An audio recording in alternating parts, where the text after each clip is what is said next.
mau bagi sedikit cerita nih tentang kehidupan gue ketika masa remaja mulai menyapa. Gue memulai masa putih abu-abu gue di sebuah boarding school terkenal di Kota Padang.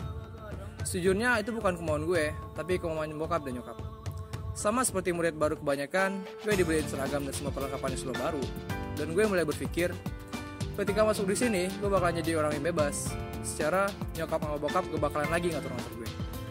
Gak ada lagi yang bakal marah ketika gue gak sarapan, atau yang bakalan bawel ketika sholat gue ketinggalan. Di sini gue ketemu sama macam-macam teman. Mulai dari yang posturnya kayak kurcaci, sampai yang kayak goblin. Berteman dengan manusia yang kayak lembu, diem aja. Dan kalau ngomong pun cuma satu kata. Selain itu, juga ada yang kayak jangkrik. Detik ini di sini, detik berikutnya udah dikemas belah. Dan kalau ngomong, itu bakalan ngalahin Shinkansen, bro. Gue ngerasa seneng banget pertama kali hidup di sini. Selain karena bebas dari nyokap dan bokap, di sini juga banyak teman. Ada hal yang unik pada bulan-bulan awal kehidupan gue di sini, yaitu tangisan sendu tengah malam. Dan jujur, gue termasuk salah satu di antaranya. Sekali sob. Ya maklum deh. Sebenarnya bagi gue dan mungkin bagi yang lain, ini pertama kalinya pisah dari bokap. Hal menyenangkan lainnya yang gue rasain adalah satu kamar itu gue berempat. Asal lo tahu, kalau anak-anak cowok ngumpul, gak ada cerita buat tidur cepet.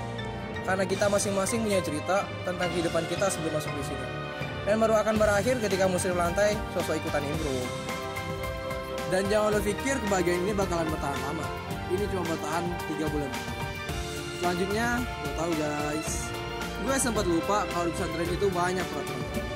Banyak banget. Gak boleh ini, gak boleh itu, DLL. Dan yang paling bikin gue ngerasa tersiksa adalah teriakan istiqizu tiap subuh.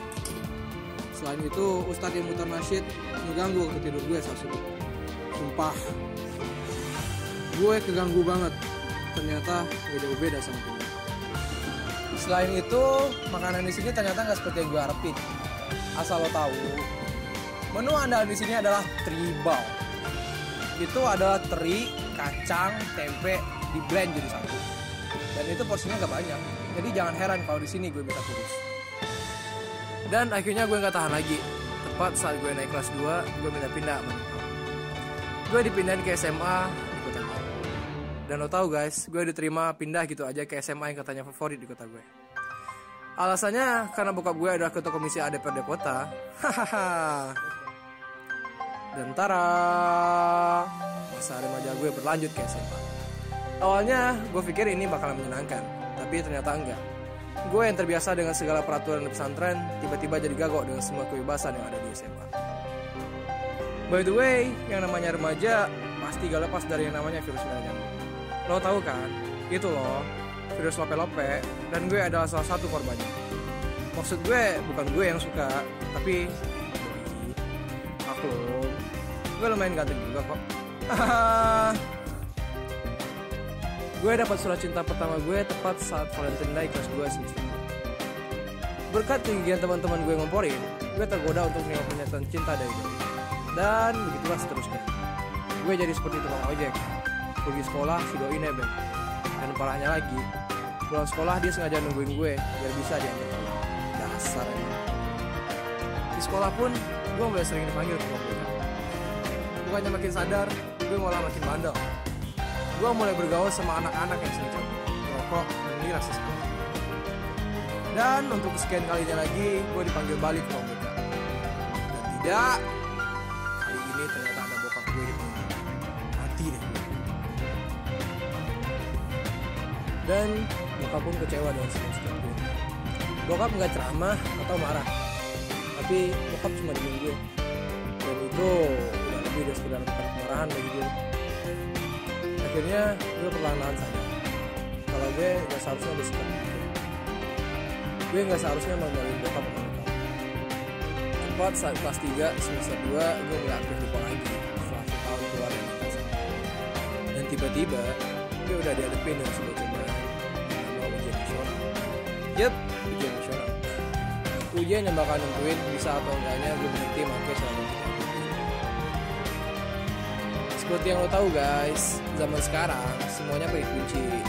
Lemari pakai kunci, mobil pakai kunci. Dan parahnya lagi, UN juga ada kuncinya. Jadilah semua anak kelas 3 sekolahan gue yang katanya anak SMA favorit ngumpulin duit buat beli kursi gue. Gue dan 2 orang lainnya nggak ikutan, dan akhirnya kita jadi bahan bullying. So pinter, so alim, pelit, dan lain-lain deh gue. Dan akhirnya final pun dimulai. Maksud gue UN pun datang. Dengan modal uang 100.000, gue buka usaha. Alah, lagi. Maksudnya dengan modal ngafalin buku UN, sukses UN, dan sukses nikah. Dan so pasti gak lupa modal doa dari bokap dan nyokap. 4 hari yang sangat bikin gue cemas.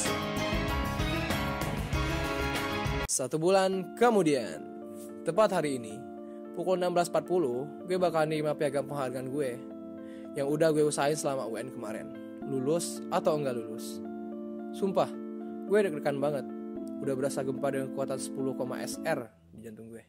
Dan ternyata gue gak diizinin nikah. Gue jadi frustasi. Kok lari kesini? Tapi tenang aja, gue lulus kok. Kan gue dilengkapi sama doa nyokap bokap. Tapi yang jelas intinya, gue lulus. Masa remaja gue masih berlanjut. Sekarang gue tengah bimbel di sebuah gym terkenal di Indonesia. BTW, sekarang gue tinggal di Wisma. Lebih mirip kontrakan sih. Dan juga abang-abang di sini jauh lebih baik dari satu. Yang jelas mereka ikutan tarbiyah. Banyak hal yang gue sesali saat dulu gue di SMA. Kenapa gue gini? Kenapa gue gitu? Dan lain-lain. Tapi ya seperti yang dijelaskan Rasulullah dalam hadisnya, yang paling jauh itu adalah masa lalu, bro. So gue harus ngebiarin yang lalu biarlah berlalu.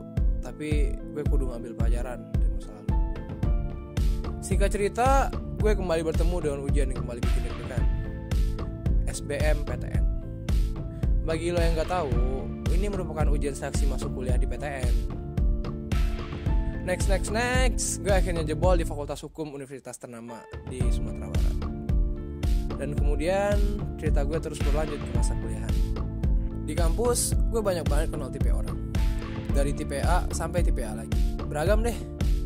Dan lagi-lagi, gue dapat pernyataan cinta dari cewek. Senior men. Senior. Setan pun berbisik gitu. Anak-anak kampus punya pacaran. Udah, lo terima aja. Masa ganti-ganti lo. Dan gue pun masuk ke perangkap setan lagi. Kalau ada yang bilang punya pacar itu menyenangkan, maka sini gue ajakin duel. Karena yang ada gue jadi kacau. IPK turun, ibadah turun, dan utama banget gue jadi sering makan hati, bro. Akhirnya tusin deh. Dan semester 2 pun gue kembali lagi ke jalur lurus. Menyibukkan diri dengan semua kegiatan dalam kampus. Tapi masalah baru datang lagi. Nyokap marah-marah ketika tahu IP gue tetap turun. Dan jadilah gue kena semprot sama nyokap. Semester 3 gue memilih berhenti ikutan dakwah kampus dan fokus kuliah. Tapi gue ngerasa kehilangan karena gak ada amanah. Gue yang biasa tiap hari ada kesibukan dakwah kampus, sekarang harus diam gak jelas di kosan. Aneh dan gak nyaman banget. Itu yang gue rasain. Setelah gue pikir-pikir, ternyata penyebab IP gue turun semester kemarin bukan dakwah kampus. Naik semester 4, gue mulai menyibukkan diri lagi dengan dakwah kampus. Dan alhamdulillah, perlahan gue mulai memperbaiki nilai-nilai gue semester lalu. Dan alhamdulillah juga, nyokap sama bokap kembali mendapat kepercayaan sama gue. Gue ngerasa banget, semenjak gue aktif di LDK dan Garuda Keadilan, jreng, gak kerasa, gue udah masuk semester 7 kuliah. Dan ini merupakan semester terakhir gue. Minggu lalu gue baru aja selesai sidang kompre. Dan sekarang tinggal nunggu masuk wisuda. Yeay. Pemuda menurut gue adalah insan yang seharusnya memanfaatkan semua kesempatan yang ada dan membuat semua kesempatan. Pemuda adalah percaya dengan semua kemampuan dan keistimewaan yang dimiliki. Stop listening what the people say.